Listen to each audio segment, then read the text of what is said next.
Don't tell jokes.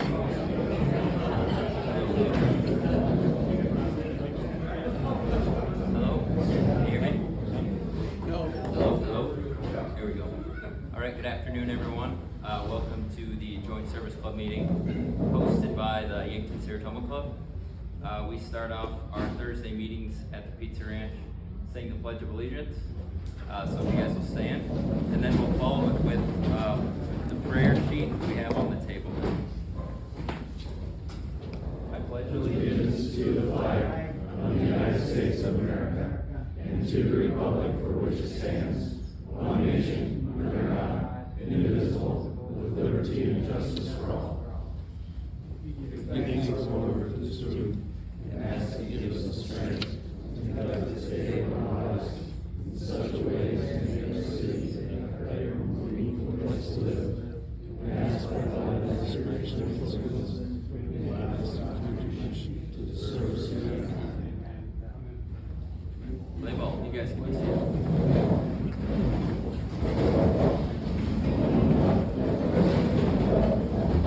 And so I know the prayer is usually intended to be said prior to eating, but for those that have had lunch already, just consider your lunch blessed.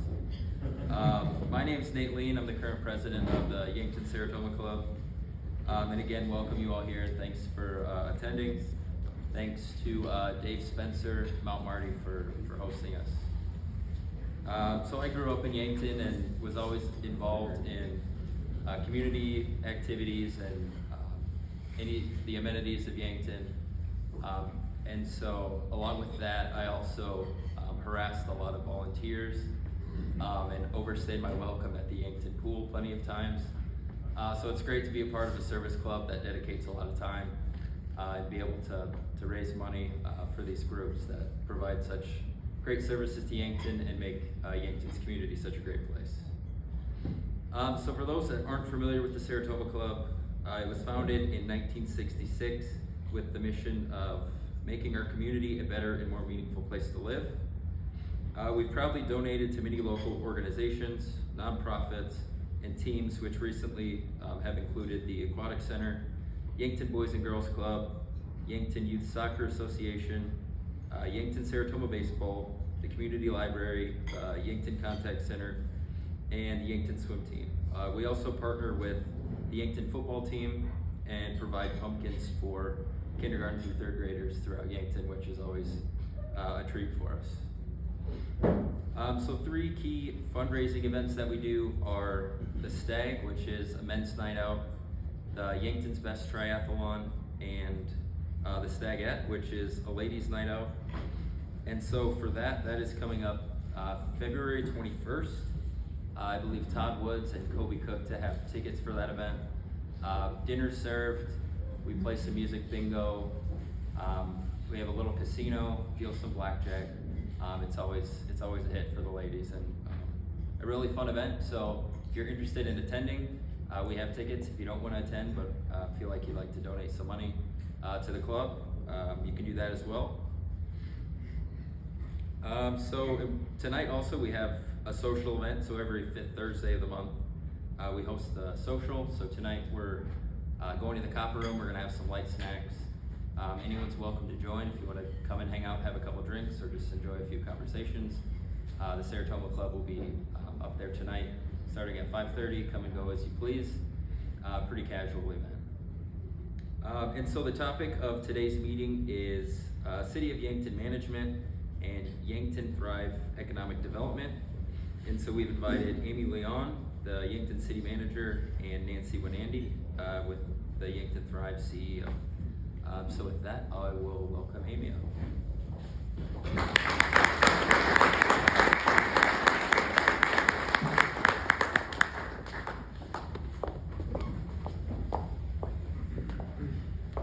Nancy said I needed to use the mic. Is that right, Nancy? Can you hear Yes, me? please. Okay, and I know from my rock band that you gotta eat the mic, so hopefully everybody can hear me. Before I start talking a little bit about City Hall, what's going on at the city, I want to talk a little bit about what happened last year. 2024, we had a great year at the city, and a lot of you made a lot of that happen, so I just want to recap a little bit some things that I think are worth reflecting on and kind of serve as a catalyst for us into 2025. So the 100th anniversary of the Meridian Bridge spanning the century, we had a lot of activities associated with that. The reason we did that is to really get a lot of interest and a lot of familiarity with the Meridian Bridge. That's an icon for our community. Our commissioners, present and past, have said that's something we really want to try to preserve and keep in use for the community. And in order to do that, it's important for people to understand the value and develop a relationship with that. And our Parks and Recreation team did a great job, along with our 100 celebration spanning the century committee, to make that possible. So coming forward, as we start talking about long-range plans, we'll hear more about the Meridian Bridge. Gale Drive, if you haven't been out east, is completed. That project's important for a lot of reasons, for immediate development reasons, but it also makes the entire portion of land north of Whiting Drive sewerable. Why is that important?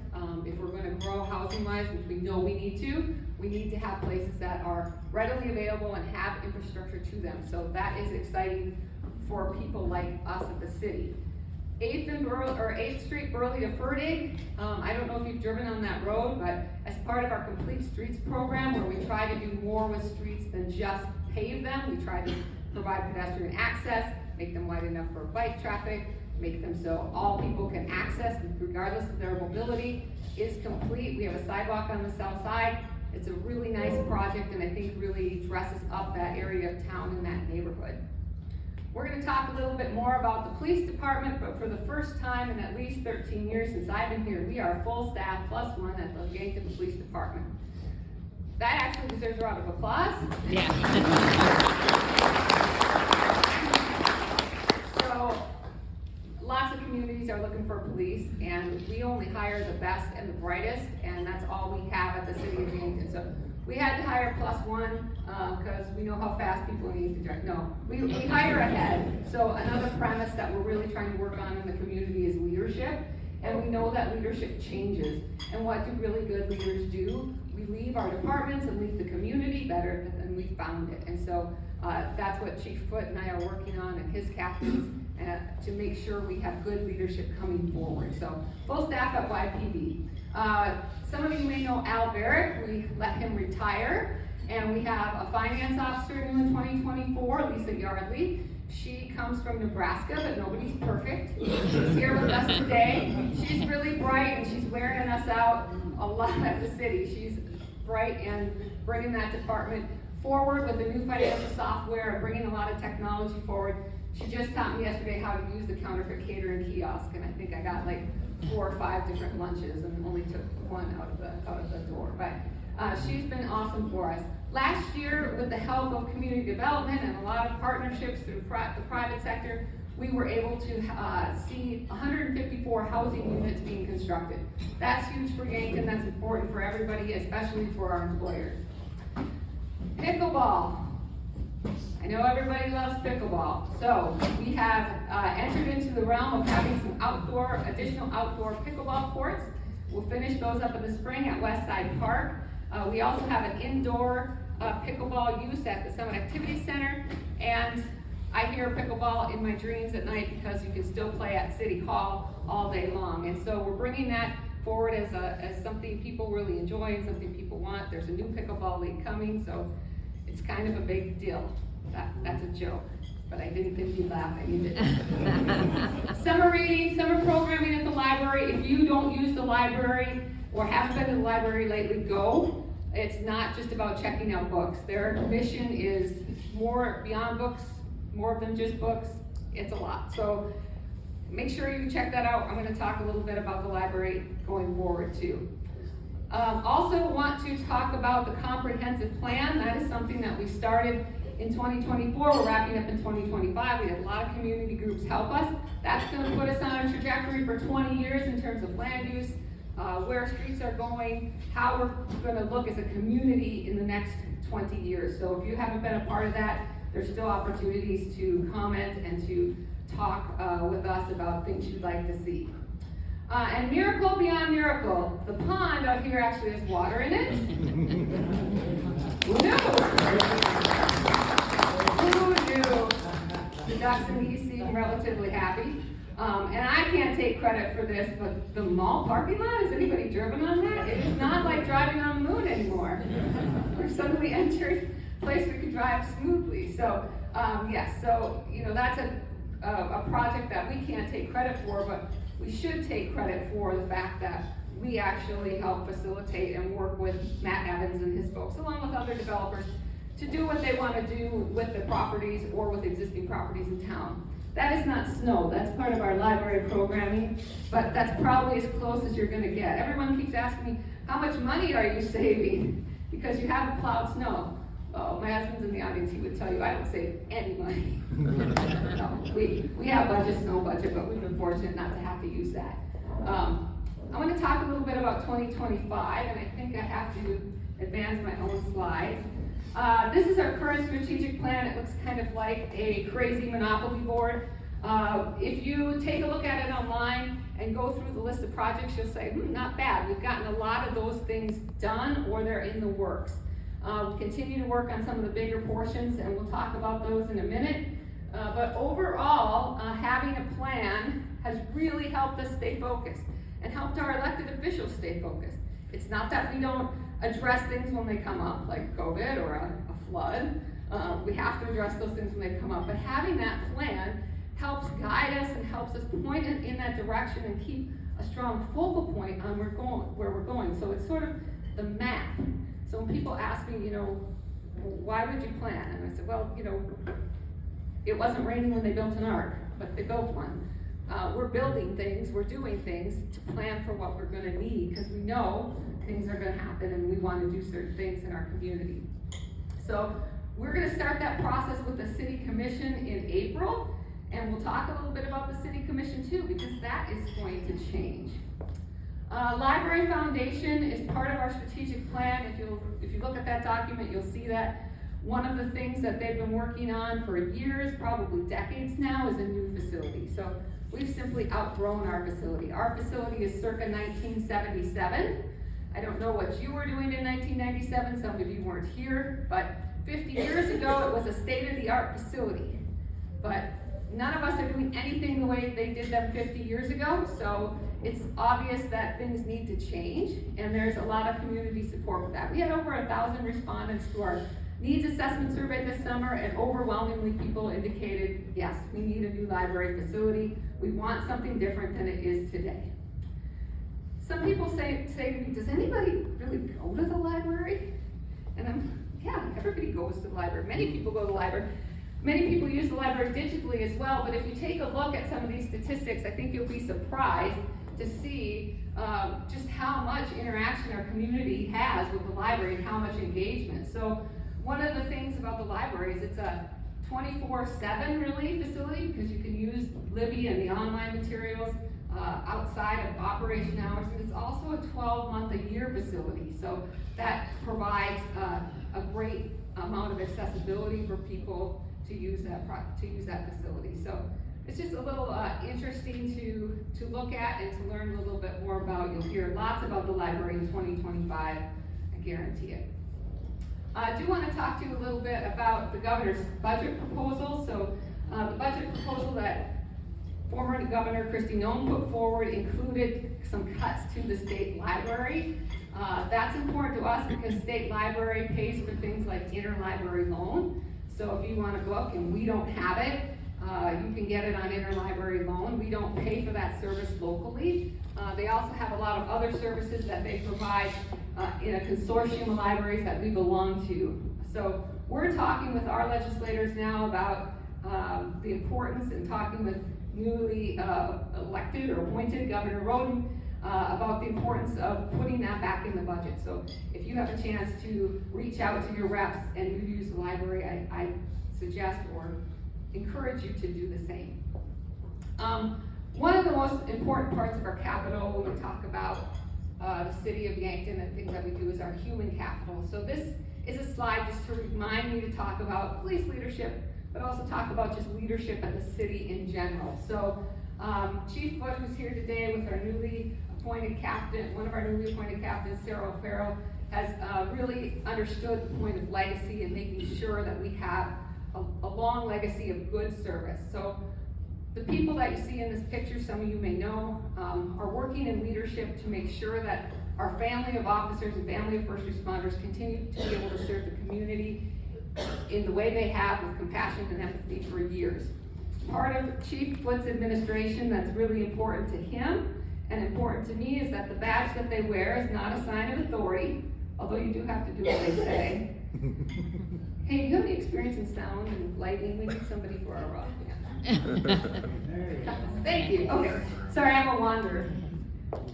So we're fortunate to have leadership who sees that badge not as a sign of authority, but a sign of the public's trust.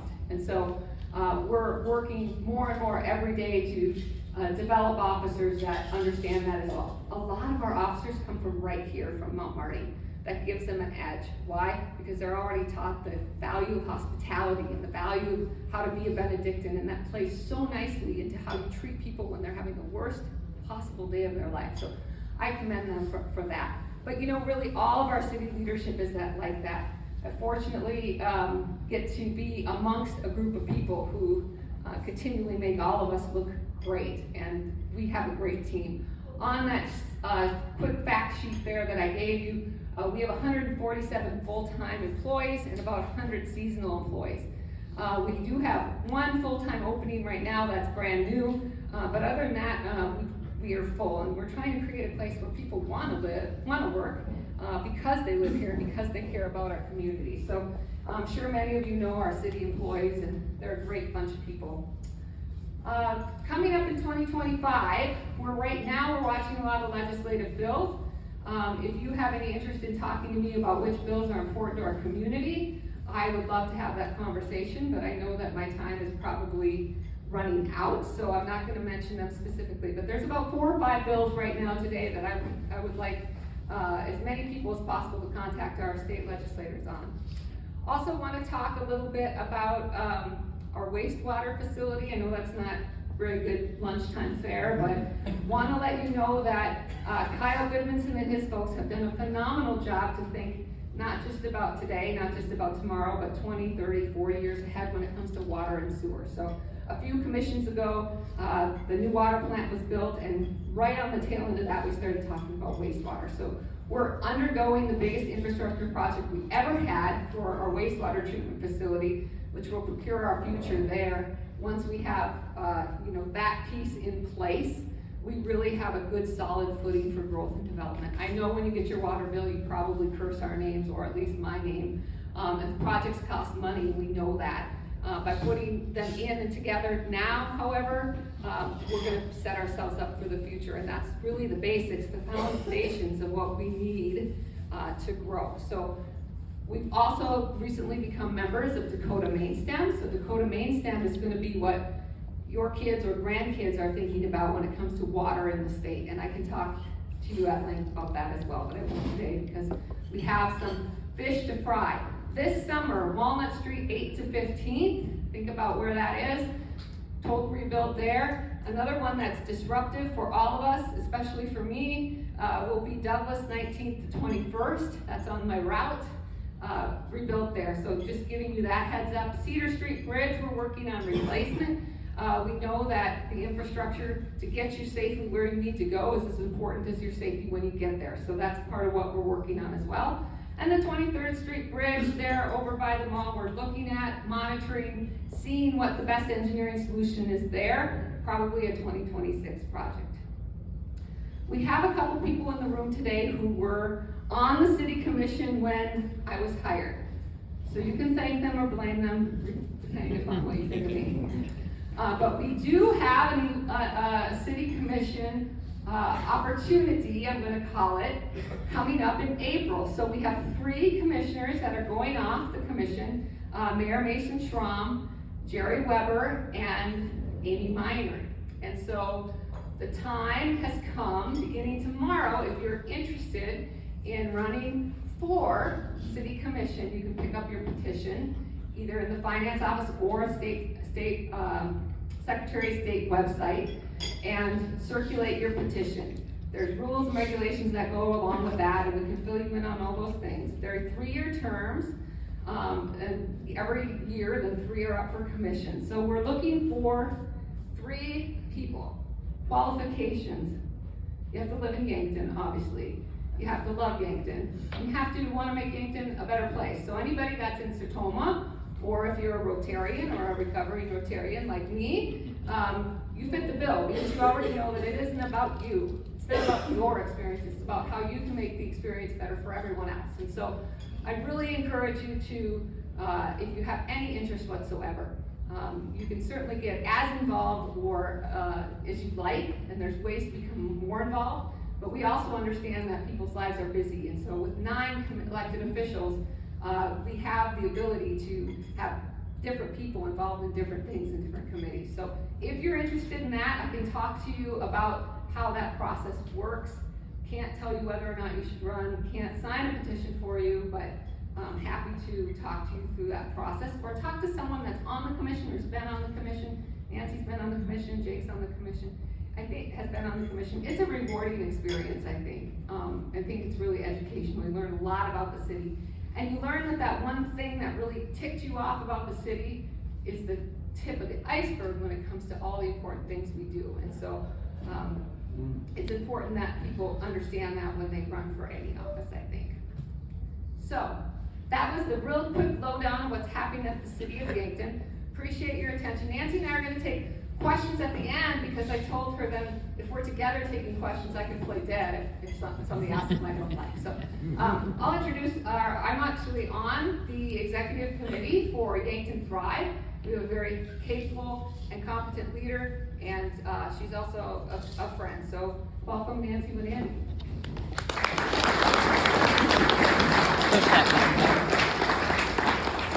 I don't know where you're, oh, it's right here. There you go.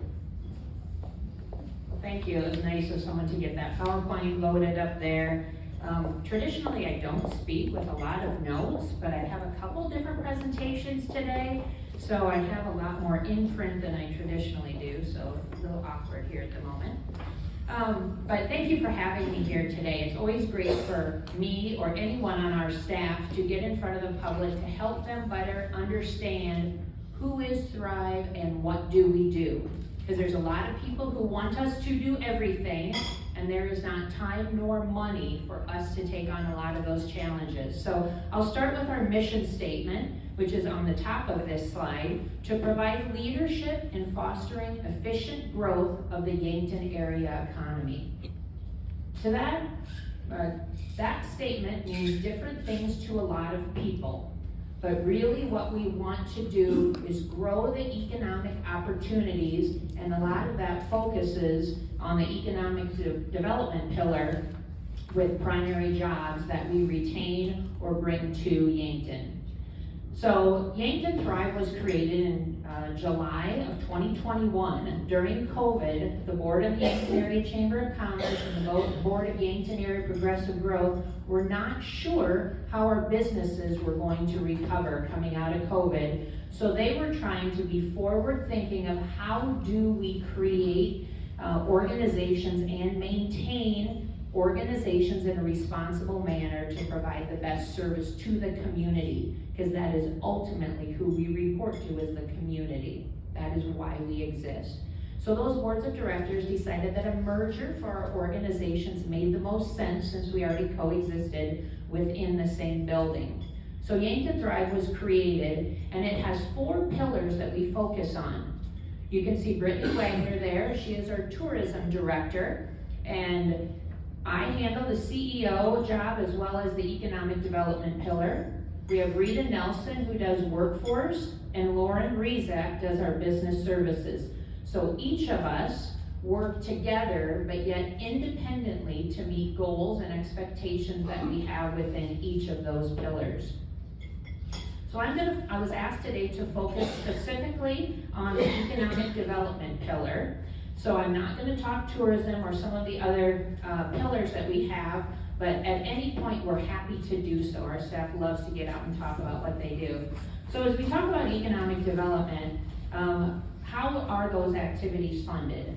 The city of Yankton helps fund the Office of Economic Development because there's a lot of partnerships, as Amy had mentioned, that makes sense for us to be working together, and state law allows those partnerships to happen. But really, a lot of our financing for the big things that we make happen in Yankton come through our capital campaigns. The Yes For campaign that we started in 2022, goes through 2026, raised $3.7 million.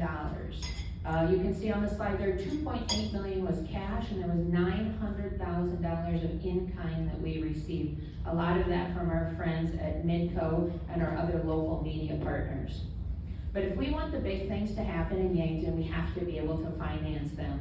And the Yes campaign is a great mechanism for us to be able to do that.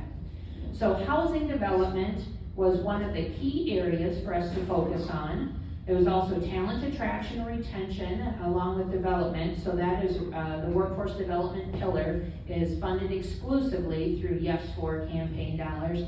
And then there's a little bit of money that was set aside for community quality of life projects.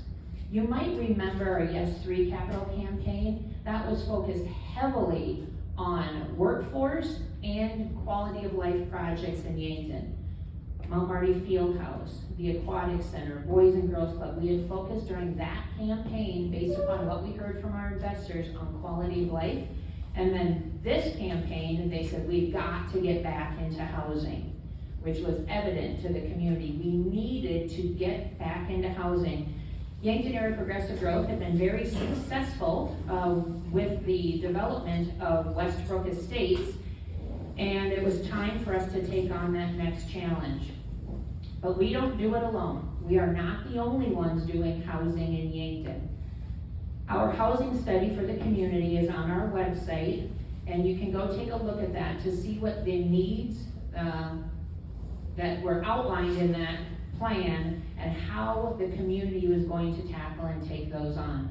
So I'm going to talk about each of these projects specifically. They are not all funded through Yes For. They are not all Thrive projects, but I want to talk about them because a lot of them utilize TIF or they utilize some of the South Dakota Housing Infrastructure Program through South Dakota Housing. That was money allocated through the legislature. So let's talk Garden Estates. This is where I get to pull out the big fancy picture. So this is our development. It is 89 lots for single family homes. This is a big deal for Yankton. We were able to utilize tax increment financing to help make this project possible. And tax increment financing is very complex, and a lot of people have the misperception that people don't pay the property tax when they are in a tax increment financing district, and that is not true. The taxes are paid, but they are then utilized to help pay for the funding to put in all of the infrastructure. And if there's anyone who wants to talk TIF at any point in time, happy to do that at greater length, but now is probably not the right time to get too deep into it. But the financing for this project, we're gonna be, as Thrive, investing about $7.5 million in the land and the infrastructure for this development. Why is that important? Because we are able to create lots that are gonna sell between $35,500 and $50,000 to create workforce housing out in an area that is prime for development. So we are creating lots for people to hopefully move from a renter status into a home ownership status. Because this is located in a tax increment district, it also has limitations on the maximum price of the homes within that area. So $385,000 is the dollar amount set right now by South Dakota Housing for any of the homes that are built in that area. So it does create a really nice neighborhood for people to live in. But we were also lucky enough to receive a grant of the HIF financing that I had mentioned, and we were able to get over $1 million granted, that's what allows us to sell those lots at an affordable cost. So I'm gonna move on to the next project now, Gurney Flats. Gurney Flats is a project that is down on the Gurney property, and that the Stencil Group out of Sioux Falls is the one that is doing that development. They also were awarded a TIF for that project and also received South Dakota financing or grant financing for that as well. That project is a $16.5 million investment in the Yankton community for 126 apartment units. Last we heard they're leased up between 20 and 40%. We were trying to get a hold of Sarah, who does some of the leasing down there, to get an exact number for you today, but she hadn't returned her call. But they're happy with the rate that those are leasing up. Those are very nice properties. We encourage you to go down there and take a look. So if someone's moving to Yankton, that's maybe something that you can recommend to them as a great place to live in our downtown. There's also going to be some ancillary benefits in the downtown by having 126 individuals, couples, or families living down there. We expect there's going to be higher demand for restaurants, places to socialize, hopefully some more stores down there, because having that population down there will help hopefully kick off some more small business opportunities here in Yankton. The third project is Blue Stem Reserve. That is by a group that Andy Holst had put together. So it's out there on 31st Street in front of House of Brands. That project also utilizes tax increment financing, and that is a $12 million investment in Yankton. They are building 70 multi-family housing units. There's going to be 5 different buildings out there. And that is only phase 1 of their project. There actually will be a phase 2 that they will have building across the street from 31st Street there, right on the corner. So it's exciting to have that additional investment in Yankton, which will be a different type of housing than what Stencils has, based upon the size of the building and the type of housing that they're creating. The next project I want to talk about is River City Flats. That's one that has not started development right now, but it's on land that Manitou had donated to Thrive, that we donated to HME, and HME is the company that was leading a project and put together a board of directors to lead a project for River City Flats. That will be a 2-phase project with 81 multifamily housing units in phase 1 and 45 in phase 2 to get to a total of 126 units.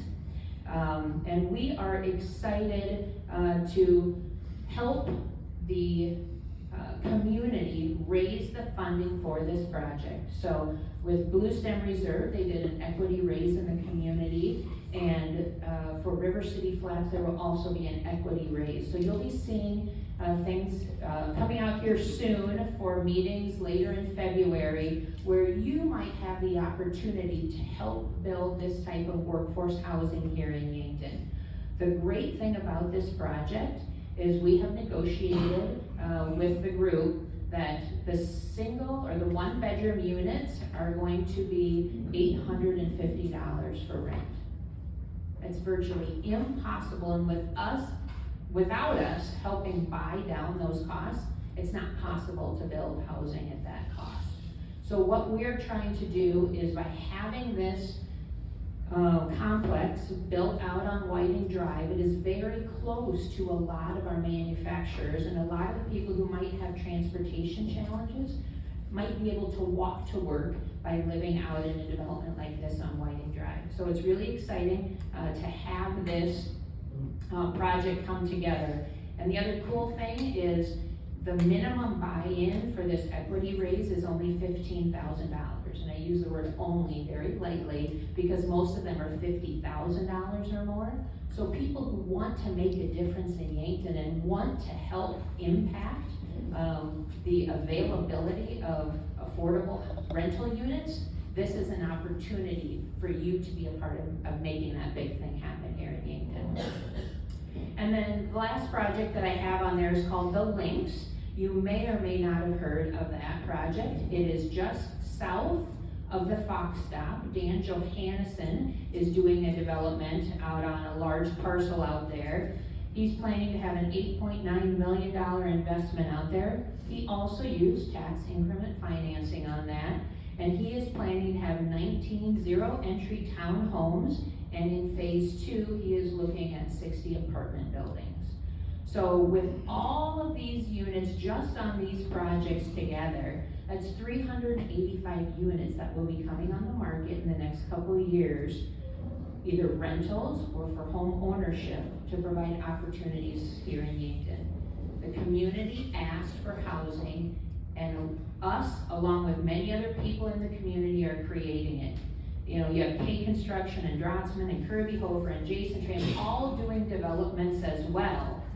So there's, depending upon the price point you want, high-end, middle-end workforce, there's a lot of options out there for you. And as we talk about TIF, through all of those projects, I did want to tell you that they totaled up to about $18.4 million, which seems like a lot of money for tax increment financing, but that's a $48 million investment that people are making, and that does not include any of the individual homes that will be built on the 89 lots out at Garden Estates. Yankton has a history of being very responsible with utilization of tax increment financing. There are some people who do not like it, and a lot of times that's because they don't understand it. They don't understand the mechanism of how important it is to create what we're doing. And I received a report from Department of Revenue, and as of September 1st of 24, there were 266 active TIFs across the entire state. There are communities that have quite a few more TIFs than we have here in Yankton, which just goes to show you, when you look at the list, we are using them responsibly here in Yankton. So before I invite Amy back up to answer questions with me, what are the other things happening in Yankton that are the economic drivers? It's not housing alone. So I put together just a short list. This is by no means all-encompassing of everything that drives the economy here in Yankton, but I wanted to put some things out there to draw your attention to other areas that are important. Trailhead Learning Center. It is not just a place for our kids to go here in Yankton. We are a showcase for people all around South Dakota and how we are getting that done here in Yankton. I get asked the question all the time, how can you offer free preschool in Yankton? How are you getting that done? And quite honestly, I wish I served on the school board to learn a little bit more about how they are getting that done. But it's great that we are, and our school district is doing so many great things, which helps us showcase why Yankton is the best place for you to move your family. Why should you be coming to work here in Yankton? Because we have places like Trailhead, because the education, the public education of our kids matters. Lewis and Clark Behavioral, their facility out on 31st Street, is definitely a need here in Yankton. We have a lot of challenges which are different for Yankton than a lot of other communities because of the number of people we have dealing with mental health issues. And so it's great for the state to work with Lewis and Clark Behavioral and building a facility like that and having those services available right here in Yankton. Federal Prison Camp is another one that is an economic driver. There was a lot of fear back in 1988 when the prison opened up, but it has done some great things here in Yankton. They have a community service program where a lot of the inmates are able to go out and help with community projects. There's a contingent over here from RTech, and the Federal Prison Camp does a lot of classes over at RTech, which is great to have that opportunity for those inmates to garner those skills to be productive citizens when they are released. It also is great from an economic standpoint, the number of jobs that they have out there and the employment base and the number of people who come into Yankton because they're employed at the prison is a huge win. So you can read the rest of the list. I don't need to go through them one by one, but agriculture, manufacturing, healthcare, there's so many things that drive our economy, but they don't work independently.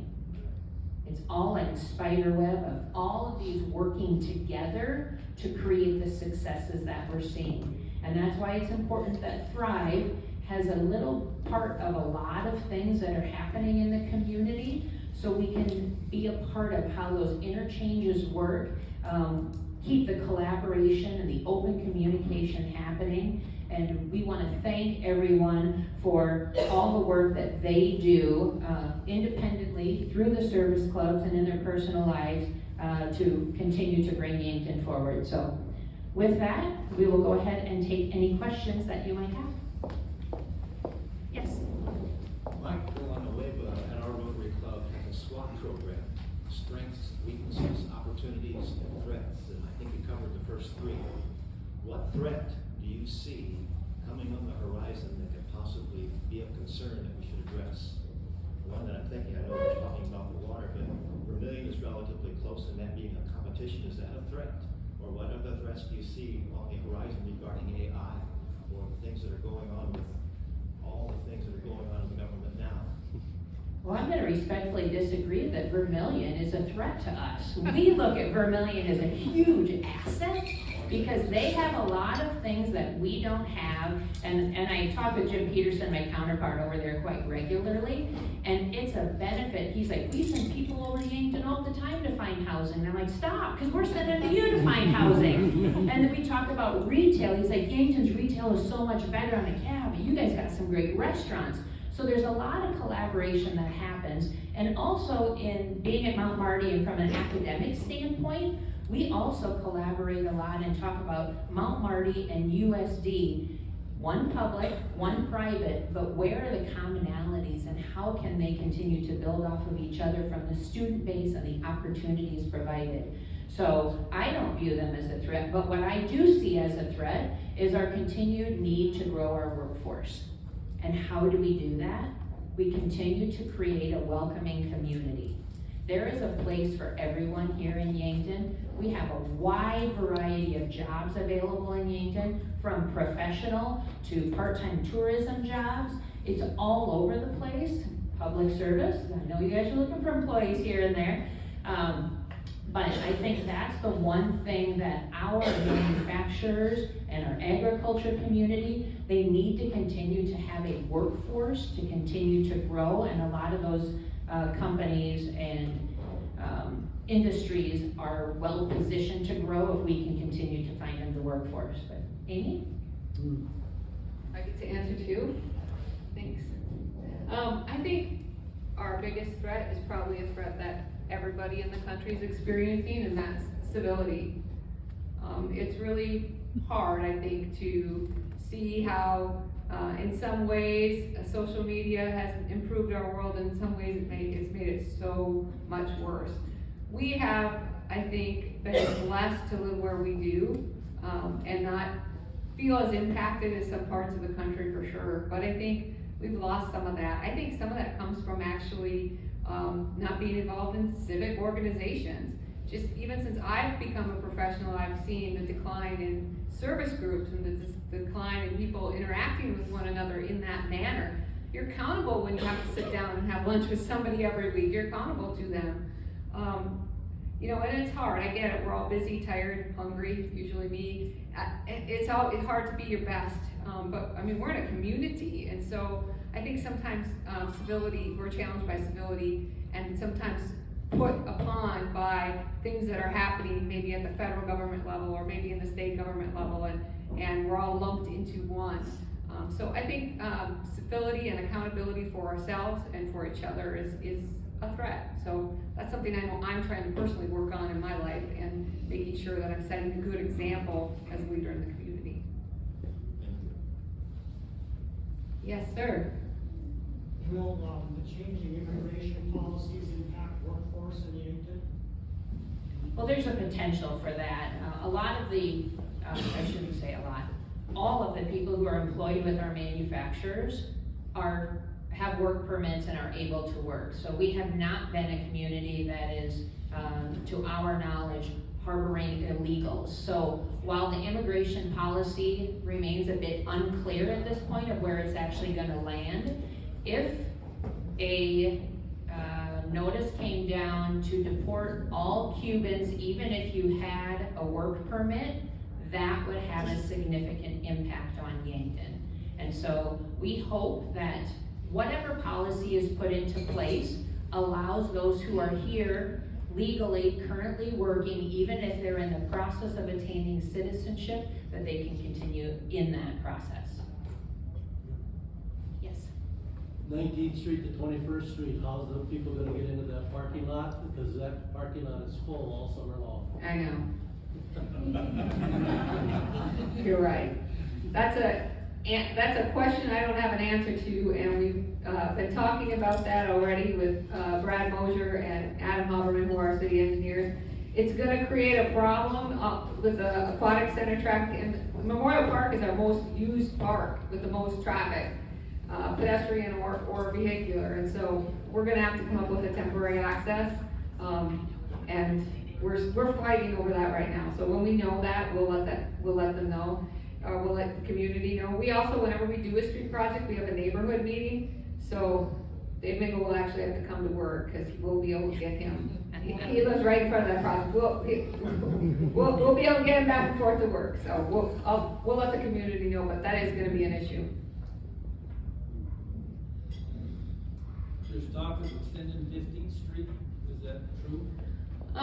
Well, I guess the answer to that is you tell me. So 15th Street Extension has always been in our long-range plan. It was there when I got there 13 years ago, and it's been talked about forever. In our comprehensive plan, we worked with the community members and talked about all the streets in the street plan, and that was a street that people had a lot of different opinions on. Folks that lived out that way maybe liked it less than some other people. So because we had that type of response, we thought, we really need some quantitative data to find out not what's best for a neighborhood or not what's best for a certain, group of people that happen to show up to one meeting, but what's really best community-wide and for the future. And so we have worked with a consulting firm. They have contracted with a different consulting firm, so we're completely removed from that survey, so it's completely unbiased. You may have gotten one at your home, and they'll take that data, interpret it for us, and tell us what the community response is, and at that point, the elected officials can determine whether or not it stays in the plan or not. It is a very expensive street to build, and that's probably why it's not there already.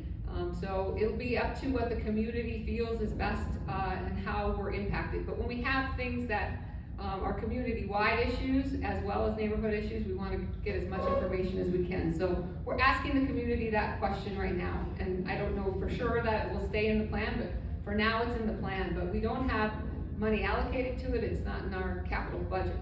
So I'm a huge supporter of 15th Street getting completed. I was on the commission when we have talked about it. I do live up in Summit Heights, and it's not easy to get from the west side of town to the east side of town. And that, while it is complex, while it is somewhat controversial to some of the people who live there, I think for the community there are huge benefits of how to get from side to side and have our community connected. did you get a survey? I did fill out a survey, yes, only one. Okay. Only one.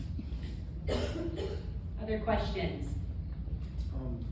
Amy, you mentioned earlier about the library. Could you just Yes. touch on that? What some hopes and dreams are for that? Well, I think Hopes and Dreams are a brand new facility, and the survey results for the needs assessment, based on what folks said they wanted to see in a new facility, would probably require a discussion about location, where that could be. Our library just is not adequate space-wise, and one of our largest problems is space for programming.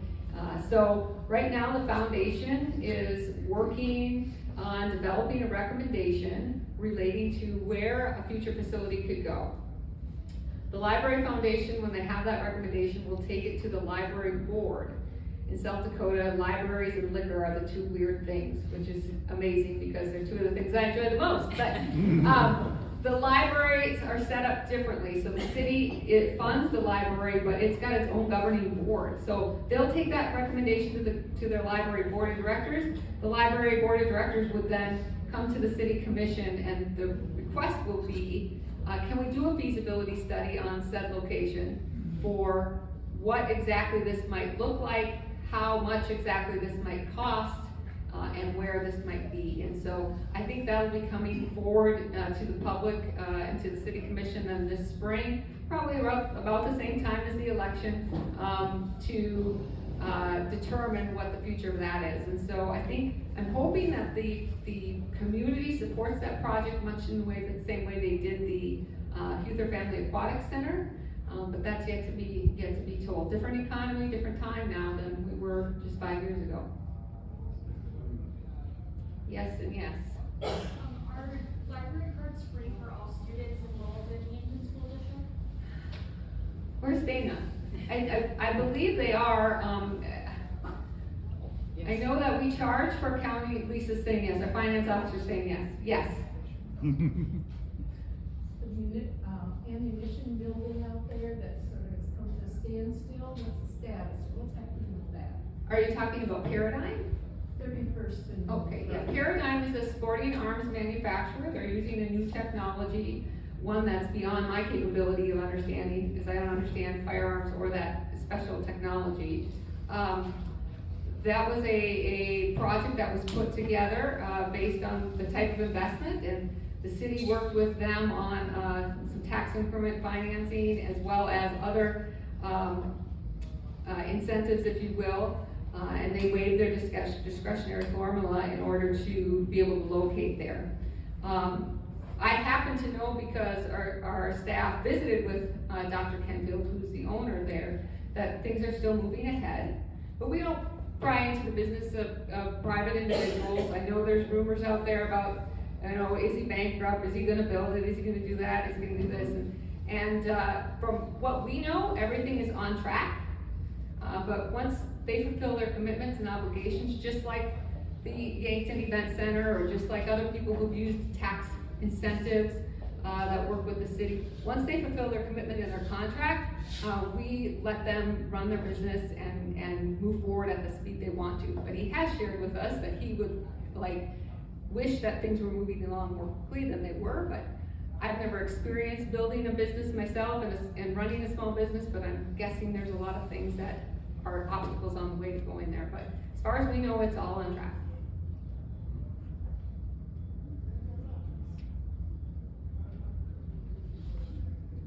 I just want to thank you for inviting us here today. I do want to make one correction on Gurney Flats. I said they have 126 units, they only have 104. So I had that wrong in my notes, and I wanted to correct that because I don't want to be just spewing inaccurate information to the public.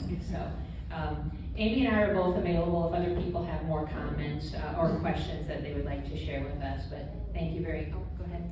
Who's the lady that does the flower beds and stuff? The ladies that do the flower beds, we have a couple of ladies, primarily Lisa Corton and Amanda Schaefer. They're in our Parks Department. The federal prison camp gets them going for us, and then they keep them going. They need a raise. I'm sure they'd be happy to hear that. Guess what? I gave them one January 1st. So I was ahead of you. They are beautiful and they add a lot. Thank you. Have a good day, everybody.